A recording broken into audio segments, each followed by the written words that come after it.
Welcome to Sonic Tech, the Self-Learners Club. In this video we'll learn how to uninstall a program on Windows 11. First, open the Control panel.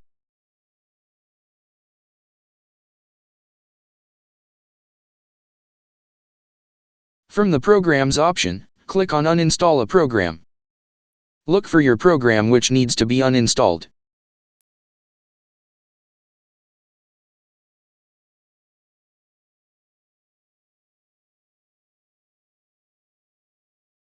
Then, right-click on your program and click on Uninstall.